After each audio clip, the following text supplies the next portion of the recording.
Coming up on Wild Rescues. And I said, my God, it was like a river in front of my trailer. In the face of a hurricane's anger, rescuers struggle to save those animals trapped by the rising floodwaters. Then, I know we can save children's lives and we can solve crimes. Buford has a natural talent for following a scent. It's a talent that makes him a lifesaver. And later, their mission is to save these victims of man's neglect. Find out how their crusade started. On this episode of Wild Rescues.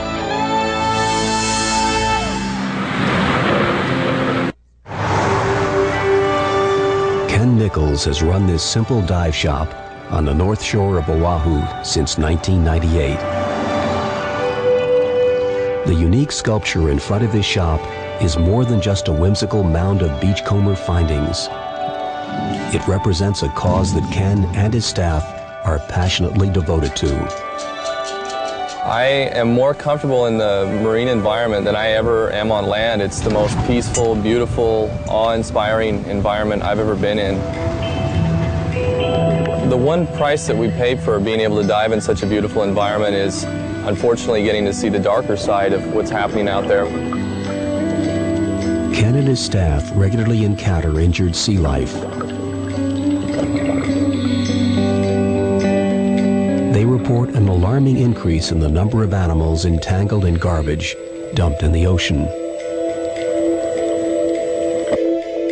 There is a massive amount of sea debris and waste that is washing up on Hawaiian shores.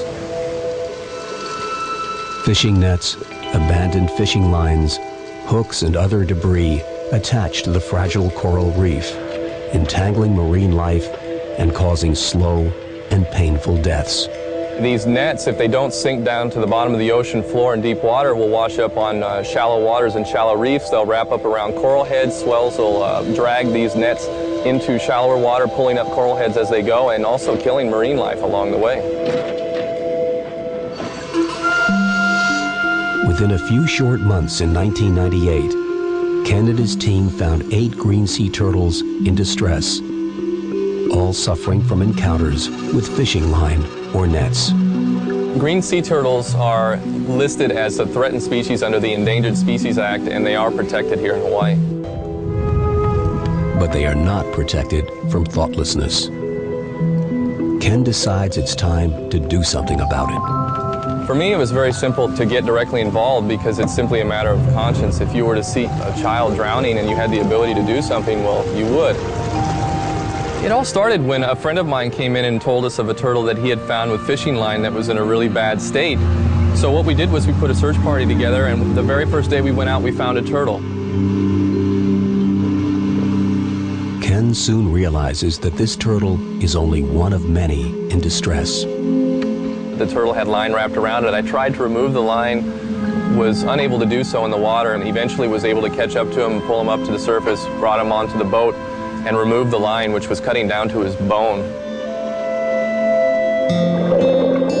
Another turtle, one the crew calls Kainoa, is in very bad shape, with a hook in his neck and fishing line trailing behind him.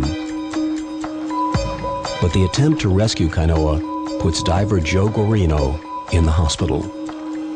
When we came across Kainoa, it looked very lethargic and it looked very injured. And as I came up to it, I realized that it had had a hook through its mouth and was unable to use one of its fins. So I grabbed the turtle and I rode it to the surface. When I got to the surface, she started struggling, so I just let it go. I wasn't about to resist, thinking that that could cause more damage to the turtle. Swam back down to the bottom and eventually was successful and able to bring it up to the surface. Hook right through his mouth. I swam it back to the boat and I noticed a severe pain right in the middle of my spine. The pain is from diver's bends. Joe has come back to the surface too quickly. Kainoa is picked up by National Marine Fisheries for further care. Joe is sent to a hyperbolic chamber. Not long after Kainoa's rescue, Halote is spotted. He has fishing line wrapped tightly around his right fin.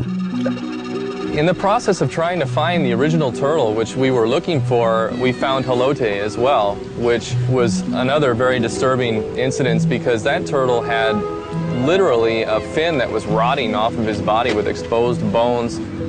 When we came across him, I literally had the Halote swim up into my hands. He didn't really resist at all and was very, very weak in comparison to many of the turtles we've recovered. Ken knows immediately that he can't help this turtle alone. They load him into the boat and drive him to the docks, where Patty Herrera of National Marine Fisheries is already waiting. She suspects Halote has been hit by a boat propeller. After clipping some line off the flipper, Herrera takes him to a nearby veterinarian for further treatment. Only a day later, Nichols and Guarino find little Zoe, an endangered green sea turtle who has a hook in her mouth. Guarino guides her to the surface, and she is brought on board. It looks as though the team can get the hook out. After some careful clipping, Nichols pulls the hook from her mouth. Yes, yes, right. Yes. Unlike so many others, There we go. Zoe's injuries are caught in time. She's healthy and can be released immediately. All right. Everybody say goodbye to Zoe. Hey! Whenever possible, we like to release the turtles right then and there. It's a very traumatic experience in the first place, just being brought up to the surface and being dealt with directly by people. Within a month of starting their mission, Ken Nichols and his band of rescuers have found 5 severely injured green sea turtles. Within 2 months, they have found and saved 8 turtles. After 31 days of recovery, the badly injured Kainoa is ready for release. His left fin had to be amputated, but he's healthy. Joe, who risked his life to save Kainoa, is especially thrilled. Kainoa is tagged and released in the same waters of his rescue. Nichols is excited, but also apprehensive. These waters are Kainoa's home, but there are no assurances that he won't encounter the same hazardous debris again. Sadly, the disfigured Kainoa has become the poster child for marine animals suffering from the effects of ocean pollution all over the world. There's no question in my mind whatsoever that we've only scratched the surface. There's marine life out there that is definitely dying or in the process of dying from marine debris. And if a group of 5 or 6 staff members of one company can affect what we've done, I can't imagine, I can't even think what could be done if more people got involved and how many more marine animals we'd be finding with these kinds of problems. Ken and his devoted crew hope to continue their fight to save the turtles of their region. They also want to educate the next generation on the destructive habit of polluting the ocean with fishing debris. The sea turtles are amazingly majestic and beautiful creatures. I consider it an honor to be able to interact with them. And because these turtles are a threatened species, it seems even more important for us to work hard to make sure that they are indeed protected.